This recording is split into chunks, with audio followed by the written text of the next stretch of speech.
What's up, friends, and welcome to SPDM TV. My name is not Mike Hilty, but I watch a lot of TV too.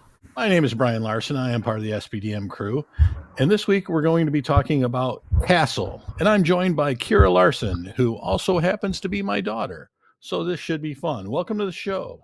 How's it going, Kyra? Good, good. How are you? I'm doing fine. Even though she's giggling like it, my daughter's actually a 20-year-old college student, so we'll see how this goes. Kyra, the show Castle. It came out in March 2009, and it was on ABC, starring Nathan Fillion and Stana Katic as Richard Castle and Kate Beckett, respectively. It was a homicide show that was based in New York City, and I remember watching it and just kind of wondering, how did you get into watching Castle? I ended up watching it because you watched it. Don't remember a lot about the process of getting into it. It was just like one day it was now a TV show we watched. Do you remember about what season it was we started watching it together? I would say it was around season 3 because I remember having to go back and watch season 1 and 2 when I got older. And at the beginning, I didn't understand the importance of her mother's murder and looking into that case, which obviously has to do a lot with season 1 and him not supposed to be looking at it. So I remember having to go back and watch those, but I do remember her getting shot at the end of season 3. Okay. Now, as I recall, the way I got into it is like a lot of other shows that I've watched or talked about on this podcast or others.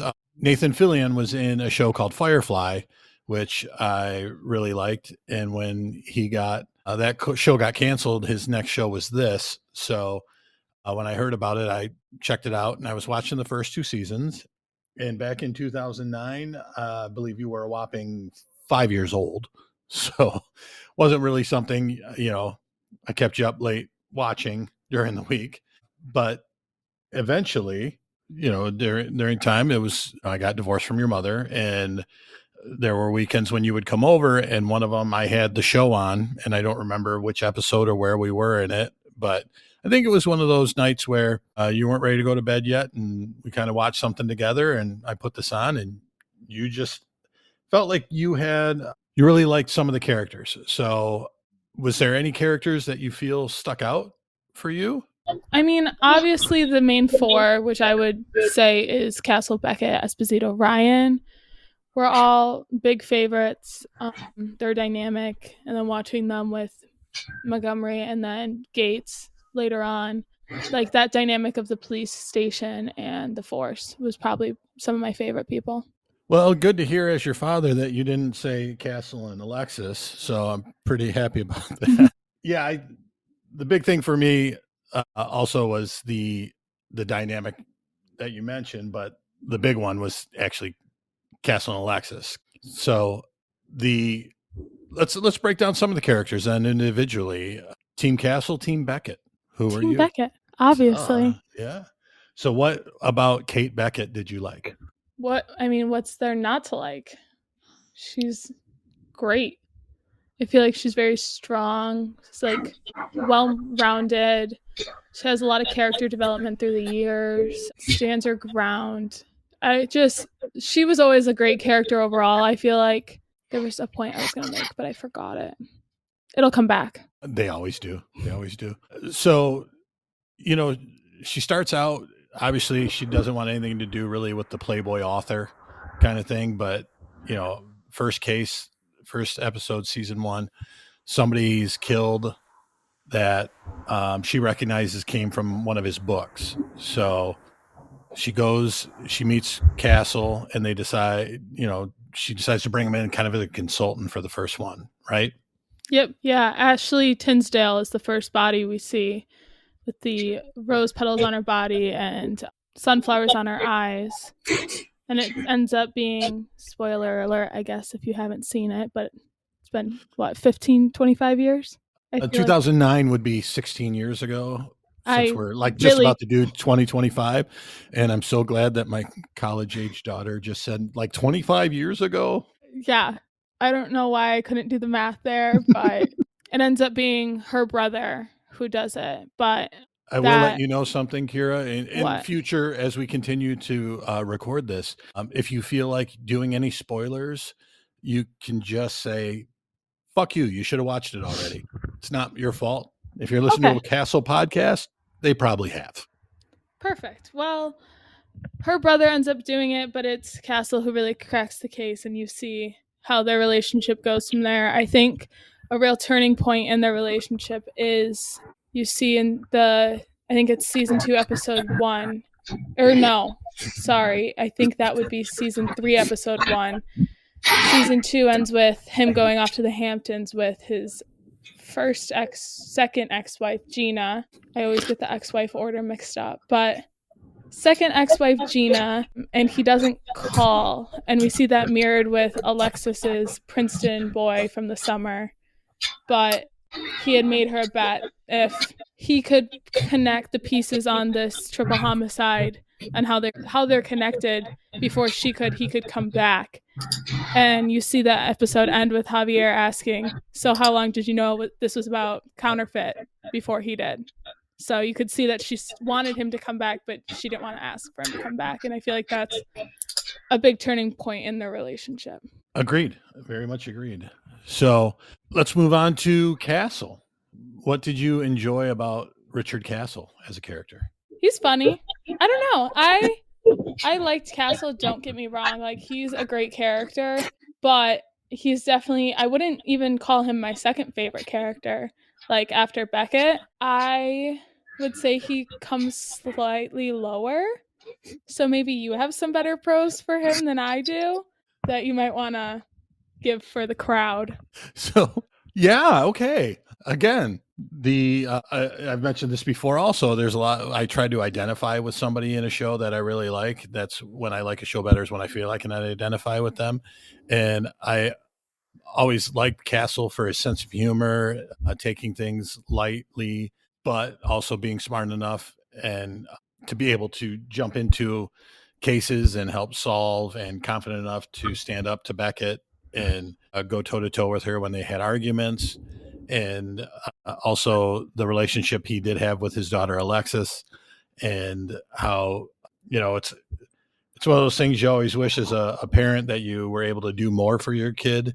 And he had the ability to, provide her money and, a nice house and education and all those other things that you wish you're able to do for your kid. And he was able to do it. So it was just a character that always stood out to me. Plus, I thought Nathan Fillion did a great job as an actor doing his, shtick of ruggedly handsome and being a writer and joining the writing groups that he was part of. And they brought in other authors, legit authors, into the, like James Patterson, and it was Patterson. Sorry. You will learn. And if you haven't already, I get names wrong all the time. So I get corrected a lot. But yeah, I thought, I'm definitely Team Castle, and but not for any reason more than just liking him as a father. Beckett, also an amazing character who, like you said, a strong woman who could stand up for herself and continue to. She was able to physically handle herself in situations, and tenacious. She needed to find out who killed her mother, and that theme ran through the show for 8 seasons. And even when you thought it was closed, it kept coming back, right? Yeah. You see it tied back in to the season 8 main plot line. So I think they did a great job of pulling that through all 8 seasons and really making that a driving plot line for the show.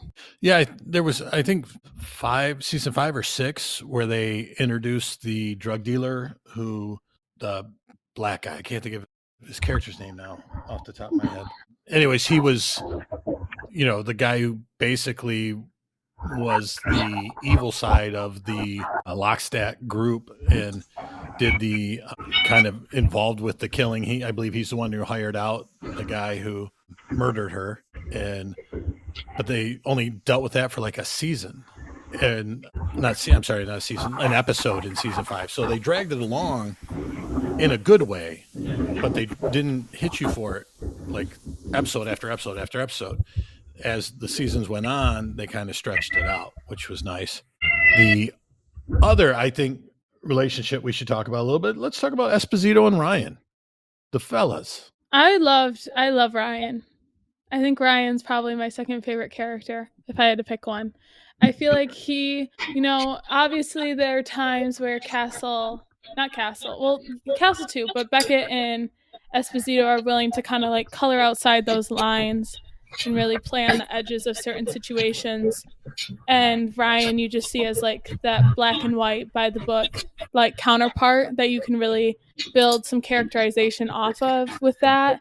I think some great examples are when she's hunting her shooter at the end of season 4, and she's hiding information from Gates about that it's that murder of, it's like Orlando Costes, something like that. Orlando is the one who gets killed because he broke into Montgomery's house to steal his wedding book to end up getting back to Mr. Smith to destroy that file of blackmail, which all relates to her mother's case. But she's hiding evidence from Gates so she can stay on the case, and Javier's backing her on it. And they go to track down the shooter, which I'm drawing a blank on his name, but you end up seeing her dangling from a roof, and Ryan, with full backup and Gates, end up catching her from falling because Ryan ends up calling it in like he's supposed to. But I think that really shows, like, you really see Ryan as a black and white character compared to the other two.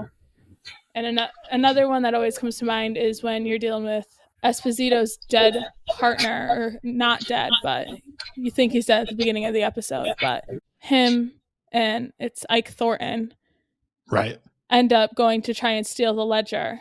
And that's one of the only times where you see kind of Ryan kind of fall into that gray a little bit, which is also more nice to see about their relationship, that he's willing to do that for Esposito because he's so black and white all the time. Yeah, one of the episodes that sticks out in my mind about Ryan is when he goes back undercover. Yes, absolutely. And it is him.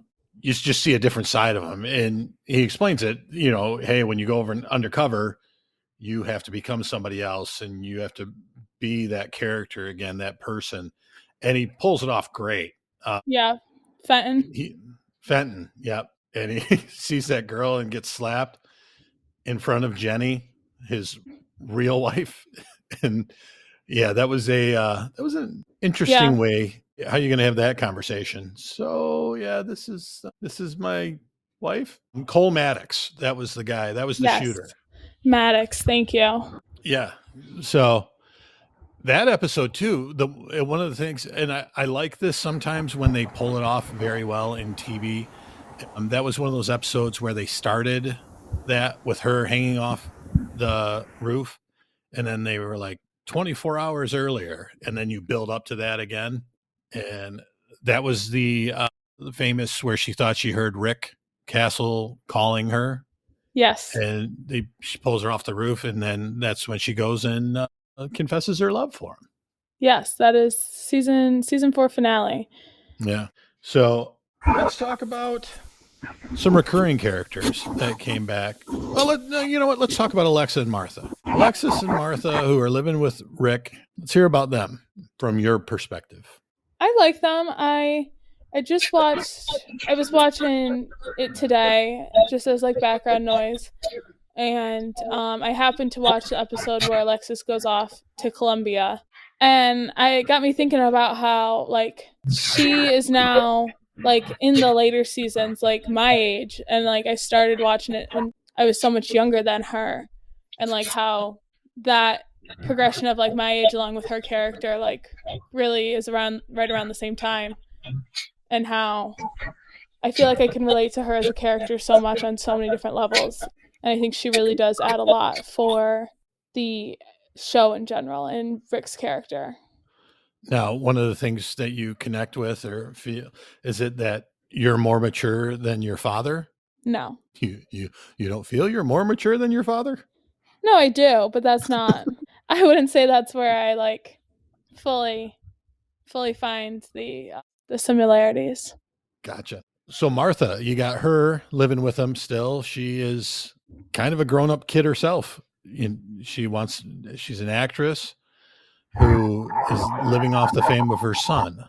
And do you think that even though they have that, do you feel they have a strong relationship? Grandma Alexis and Rick and Martha? Oh, absolutely. I feel like they're a tight bunch. I feel like they really feed off of each other on a lot of different aspects. I think they help each other grow throughout the whole thing and like deal with a lot of personal and like tough things, whether it's like Martha and Chet Palaburn or Alexis and Ashley or Alexis and Stanford and Castle and Beckett relationship wise and all that. Like you see a peek into their personal lives outside of just the crime aspect that and getting through those issues provides a lot of dynamic for the show. So let's talk about Captain Montgomery. Let's talk about them both, Montgomery and Gates. What do you think about, or do you want to take them individually? I feel like you got to take them individually. They're so different, and they provide so many different things for each of the characters, and like how the precinct changes when the switch happens. Right. So Montgomery, we find out a lot of information about him as this. Basically, I think it would be season 3 is where he really develops more than just the somewhat father figure to her in her work environment, right? Yeah, this is when we start getting tidbits of Gary McAllister and John Raglan, and that this whole thing dates back to the murder of Bob Armand in the alley, and how that plays into her mom, and how Montgomery's tied directly into it, and he has a major part in why her mom is dead. So how did you feel? Because I know how I did. I'll get to it. How did you feel when she asked him, "Did you kill my mother?" Like, how do you mean? Because Sure. you elaborate a little more.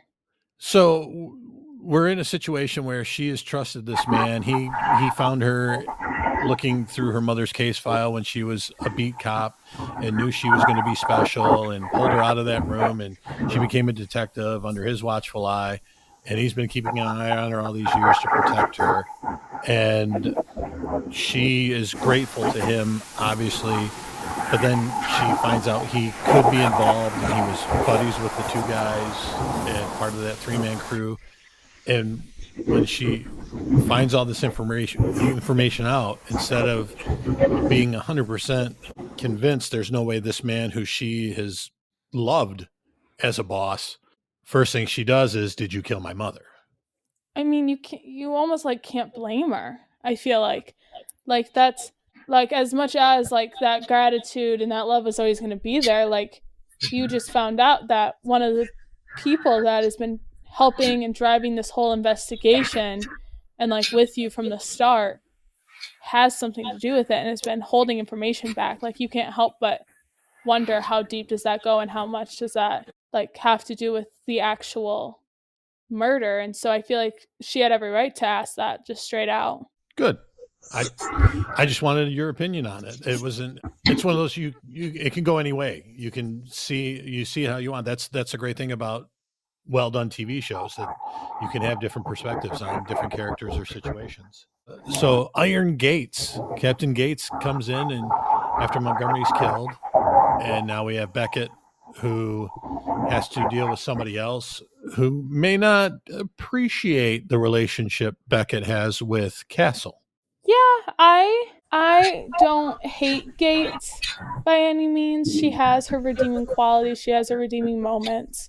However, I think they pushed too hard on the switch. I feel like I think we had Montgomery, who obviously cared about them, but almost let them do whatever they wanted. When it came to the precinct, like you never really saw a lot. Like we knew they had paperwork, but besides that, we didn't see a lot of regulation and all that stuff. I mean, we talked about budget cuts a little bit, but that's pretty much it. Where then we get Gates and we like ironclad by the book, and so we get a lot more of that just strict captain. And I just think that it was almost too much at times. I wish it would have been a little bit more like pulled back and casual. Not casual, but like, or I just wish there was more roundness from her, a little more character development, something to let her loosen up. But I just feel like her character is almost too much at the beginning. That is a perspective of it. Good. Somebody I think we should have brought up earlier that was around since the first season, that's a background character at times, but also at the forefront, is Lainey. Yes. I was honestly surprised you hadn't brought up Lainey yet. I don't see Lainey more as like a background. I'd put her right with all the other people we talked about. I'd like put her over, like, I know Montgomery has to do with like the murder and everything of her mother and everything, but I would put Lainey as more important than both captains almost. Just because she is there through the whole time, and we have the relationship of her and Esposito, and then her and Beckett. And this is one of the only times we see Beckett having like an outside friend that like she confides in, and we can see like her talk to Lainey about her and Castle and how that develops, and like Lainey in the morgue, and like they obviously, we have that one scene with them, I think it's at Beckett's house or Beckett's apartment, and so you can tell that friendship is there. But I think Lainey plays a big role in the characterization of Beckett and Esposito. I also feel she's someone who can call Castle out on his dipshit moves and get him to, hey, you're being an idiot, go talk to Beckett, or you're being an idiot, stop doing what you're doing, go fix it. And he listens. I agree. He's a little scared of Lainey. A little scared. Yes. And I like the time with when Alexis does her internship with Lainey. I think that's a nice way to bring Alexis into that fold for just a little bit. Yeah, that was a good take that got her involved more in storylines, which, nothing wrong with that. Great character.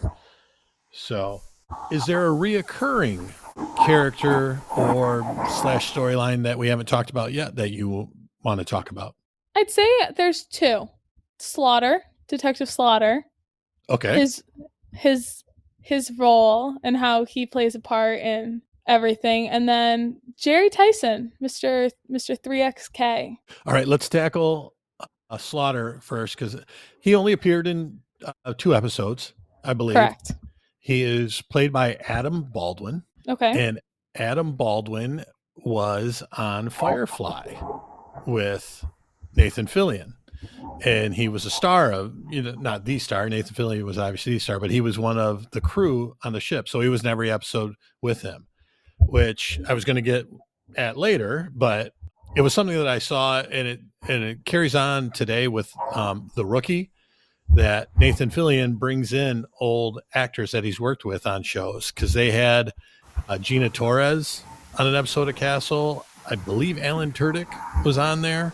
So he brought in some of his Firefly people, and Ryan and Esposito have both been on The Rookie at different times.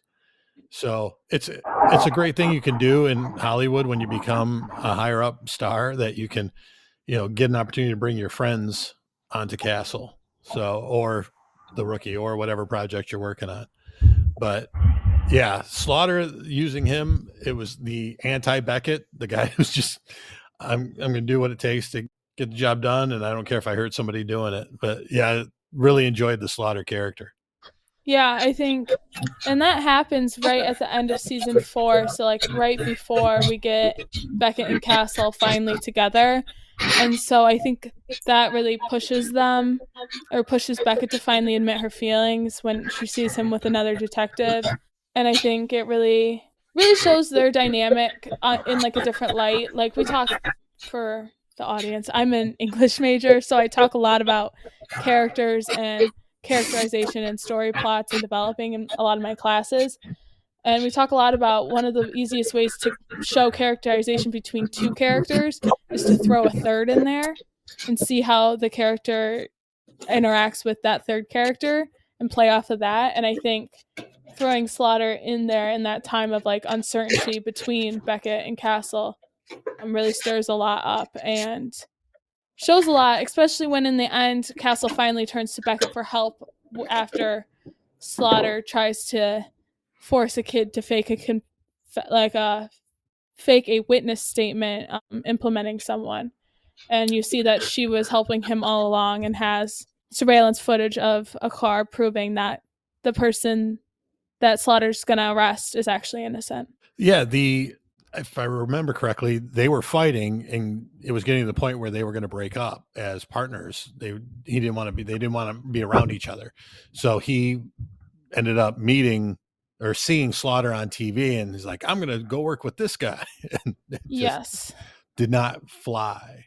Yes, it's shortly after the. Sorry, I didn't mean to cut you off, but it's shortly after the 47 Seconds episode where Castle finds out that Beckett has known all along that he confessed that he loved her when she got shot. So he's acting out in a lot of ways with the stewardess and then with Slaughter because of all that and finding out that she knew. So 3XK, that Jerry Tyson. Correct? Tyson, Jerry Tyson. Let's talk about him. I think he's a great plot line. He comes up a lot. He's got a few reoccurring episodes because you get the initial, and then we get Ryan's gun. So Jerry Tyson, he was played by the actor Mike Mosley, shows up in, actually, there was a murder, and you thought it was the 3XK killer, but it was actually somebody else, and Jerry Tyson convinces the police to get him out of prison, right? Yes, that's not wrong. I wouldn't describe it that way. I would more say, I'd add a little more detail where, yes, the murder is done by someone else, but it's under the instruction of Jerry Tyson, who is the actual 3XK. So this whole thing, and this is where the whole spiraling of the obsession, 3XK's obsession with Castle comes from, is that Jerry Tyson commits those original 6 murders and then goes into jail to hide under the radar, gets his cellmate to get out and then kill people under the pseudonym 3XK with the exact same details, and then take the fall for it so that Jerry can continue killing. And it is after I don't even remember who the cellmate's name is, but not that it's important. After he confesses, we see Ryan and Castle going to alleviate Tyson from the motel, and Castle puts it together. And that foiling of Tyson's plan is where the obsession with Castle really forms, and we see that dynamic between the two of them. Right. Yeah. And there's a lot of shows that do the reoccurring bad guy. He's your arch nemesis. He's the guy, the Mentalist had Red John. NCIS had one for Gibbs. So this was, you didn't know it at the time, but this ends up being Castle's arch nemesis, the guy who keeps coming back. Would you believe if I told you? Well, let me ask you this. How many episodes was Tyson in? In or mentioned? In. He was actually, Seen? Yeah. Okay. Let me think. 1, 2. I'm going to go 3. It was actually 4. Okay. But the character that he was in all the different, now about how many episodes was he involved in as a plot, either mentioned or did something with him? At least 2 more, because you have the plot line of Ryan's gun and I'm not going to remember the family's name, but he gives it to, it's used and it brings up Tyson again. It's the first time we see Tyson's name again after the original episode. And then later on, we see Tyson with Kelly Neiman, his girlfriend, and the lookalike kills with Laney and Esposito to get all his files and his DNA erased. Right. So, at minimum 2 more. Yeah, I think there's more like a total of 6 more episodes through the years where something is involved that goes back to a person who Tyson used, or because there's another one that I recall that has to do with the girl that they used to make look like Laney, because there was the plastic surgery where they made the 2 people look like Laney and Javi, and I just her name. said that one. Oh no, I understand, but I'm saying, okay. but there's a callback to that girl in a future episode. So, I wish I would have done a little more research on the Tyson character itself and the storylines that went along with it. But, he was such a major polarizing character that it seemed like he also kept going, like a Senator Bracken, or, just a character that kept reoccurring that was such a dominant force but as things kept going, we learned, and this could be why a Team Beckett person's more Beckett, even though the show's called Castle, it was more about Beckett and what she was going through. Yeah. On the Tyson note, I think my favorite episode with him isn't more like him killing Wise. It's the episode where he's framing Castle with the girl, and it's the affair, and she's hanging from the ceiling. Yeah. I think I had nightmares about that episode for weeks. Yeah. Well, I always thought there was going to be a girl hanging from the bathroom ceiling, but that episode is really, really cool. But he actually does appear in that one. He breaks into the precinct and talks to Castle in the jail cell. Right. Do you have a favorite episode or a few episodes that you would put up there as your favorites? Definitely. I'd say top 3. I love the Blue Butterfly. I think that's a great one. I love the way they had the flashbacks with the characters that we currently have and using them. I also loved that Kate and Castle weren't together yet in the actual present storyline, but they're like the two lovers in the flashback timeline. And like looking at the PI's diary and all that, I just think that was just a really well done episode. And then the twist at the end that the PI and the girl are still alive was just so cool. I really liked the episode Tick, Tick, Tick and Boom. I know that's 2 episodes, but I'm going to call it 1 because it's a 1-part, 2-part, where the killer is obsessed with Nikki Heat and doing those kills. And then you have the character of Jordan Shaw come in. Right. I think she was a great character and provided a lot of cool insight to like Castle and Beckett's dynamic and what she thought of them, what they thought of her, along with just like those cases in general. Yeah, that was Dana Delaney was the actress who came in. And, yes. But yes, and it's funny because we're so far into this, and that's the first time the word Nikki Heat was mentioned also, who is the character that Richard Castle decides to create in the image of Kate Beckett. That's his muse for writing the Nikki Heat stories. Yeah. Yep. And I think doing those murders based on that and like carving the words and the bullets, and then you see him like know so much about, because it's the case where it's Ben Conrad is the actual killer that he sets up, and you hear Jordan Shaw say a quote, something like, how did he know all the key players in someone else's life? And so then they profile Ben Conrad and not the killer. And I just thought that was such a cool episode. And then for Castle to realize based on the left hand thing that he's still alive and Beckett's apartment gets blown up and everything, just overall great episode. Definitely. And do you have a third one or? Yes. I would say my third favorite is Still, where Beckett steps on the bomb. Ooh. Okay. And Castle and Beckett are together at this point, but we get all the flashbacks, and they're arguing about who liked who first, why they were partners, why they kept going around each other, all that. And I think it's just a really cool way to flash back in a lot of ways to like the past and what they did and how long it's been and all that stuff. And then along with that, you have a case in itself of trying to deactivate that bomb that she's standing on and everything. I think that was a really well done episode. Right. 47 seconds. I think that's another one that they did a really nice job. Deserved credit for the editing involved, the storyline. It's the one where there's a bomb that goes off and they're using the camera footage the footage from the news and find out who did it. And they're recreating it from the different views of the people involved in the case.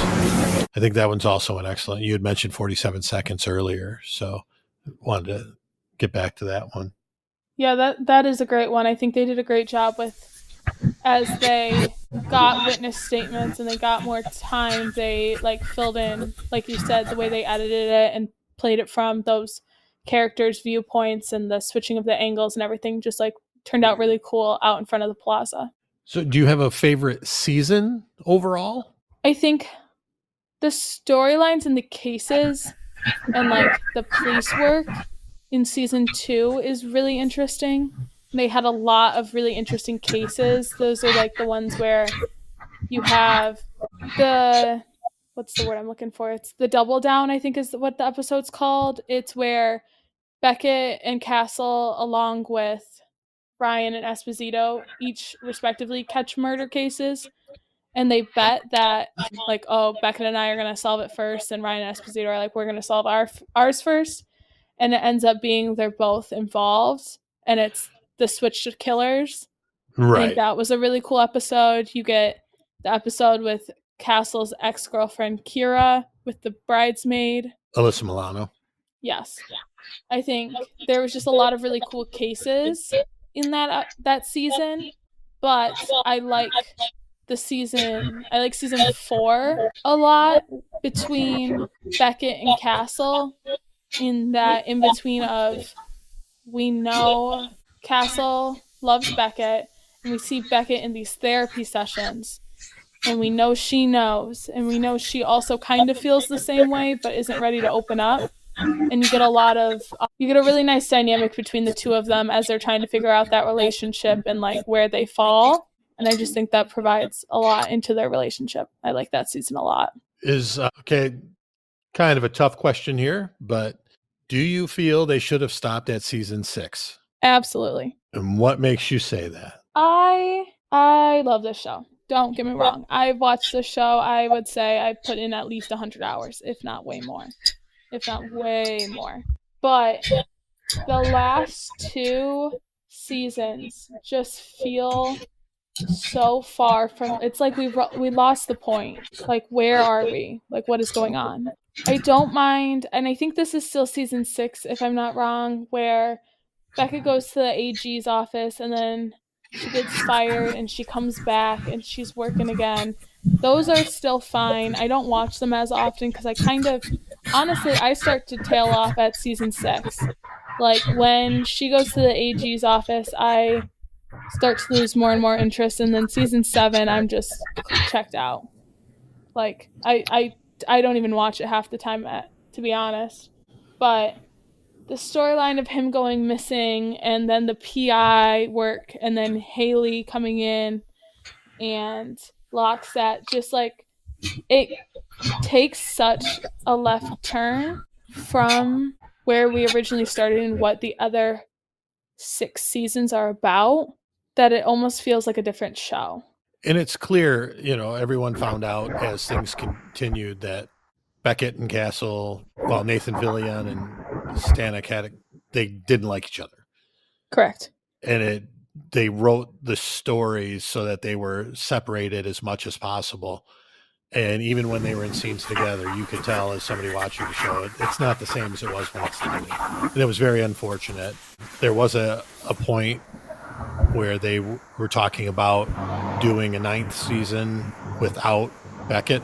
And they even signed a bunch of the cast to a 1-year contract, and they just never made it. But that brings us to the ending. What did you think of the ending? I think it was too rushed.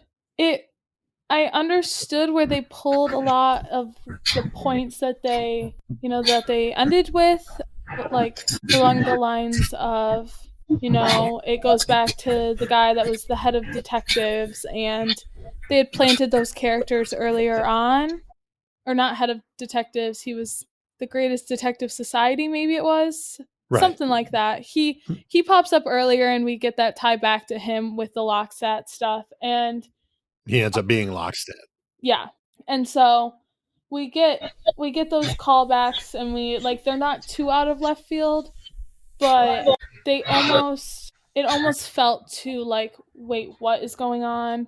And then they end up getting shot at like the very end, and then it's like 5 years later, and they have 3 kids running around, and it's like, wait, we were just dying on the floor. What happened? Right. That Caleb was Yes. the public defender who they end up realizing works with Lockstat.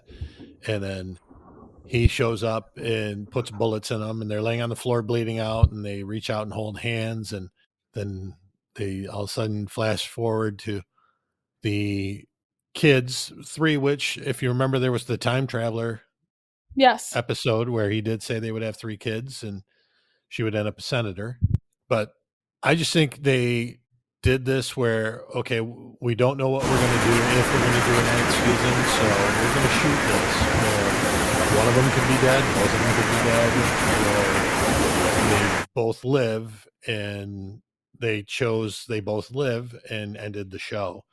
And I feel it was a disappointment. I was happy that they both lived. I thought they might work it out, the 2 of them as actors and human beings, and they would end up having a 9th season. But I'm very glad they didn't, because as 7 and 8 went, it was pretty good that they ended up stopping when they did. Yeah, I agree. I think it was almost just about cutting your losses at that point. I'm glad they got their happy ending. I'm glad it ties back to the time traveler in that case, but I think it was just one of those where it was its time. Very true, very true. And both of them went on. Nathan Fillion, he's been in some Guardian of the Galaxy movies, and he's got his show The Rookie on ABC that is doing well. I think going on its 5th or 6th season. And then Stana, she had that show Absentia on Prime Video that I watched most of the first season and thought it was really good. So, good for them both. And I'm glad that they got together and this castle show happened. Now, have you ever read any of the books, the Nikki Heat books that came out? I have not. It's been something I've always wanted to do. I have not gotten around to it though, but it has been something a lot of the times I'll end up in a Barnes and Noble, and they had them for a while, and then I would get there, or once I was finally like ready to buy them, I'd look, and of course then they're not there, and then for some reason I could just never bring myself to ordering it. Like, it's always easier for me, at least, to make those big purchase decisions. Not that it was big at all, but like those decisions to like, okay, it's finally time for me to tackle reading the Nikki Heat series in person, compared to maybe letting myself talk myself out of it when it's, well, maybe it's not the right time. I don't have enough time to dedicate to reading all of them, because I know once I start, I'm going to finish it. So not yet. I did read Nikki Heat, and it's a good book, good story. I'm not a book reader as much. For those SPDM crew people who listen, obviously I'm a comic book guy. I have a comic book podcast on the SPDM crew website. So, but I did want to at least read one book. And I like the fact, the guy who created it, Albert Marlowe, I believe is his name. He created the show. He's Richard Castle. He's writing the books. But they put them out as Richard Castle. And after the series was done, they came out with 2 more books. So yeah, they ended up with 9, if I'm correct. So, well, Kyra, any last thoughts that you have on Castle as a series, or anything else you'd like to talk about? How great your dad is, or anything?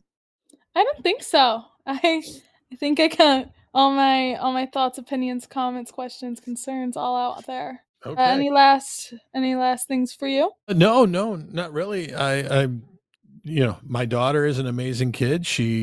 Very proud of her, and I'm so glad that I twisted her arm and we finally did this. I've been wanting to do this for a while with her, and thank you to Mike Hilty and SPDM crew for giving us the platform and letting me do this for a week and substitute in on the SPDM TV podcast.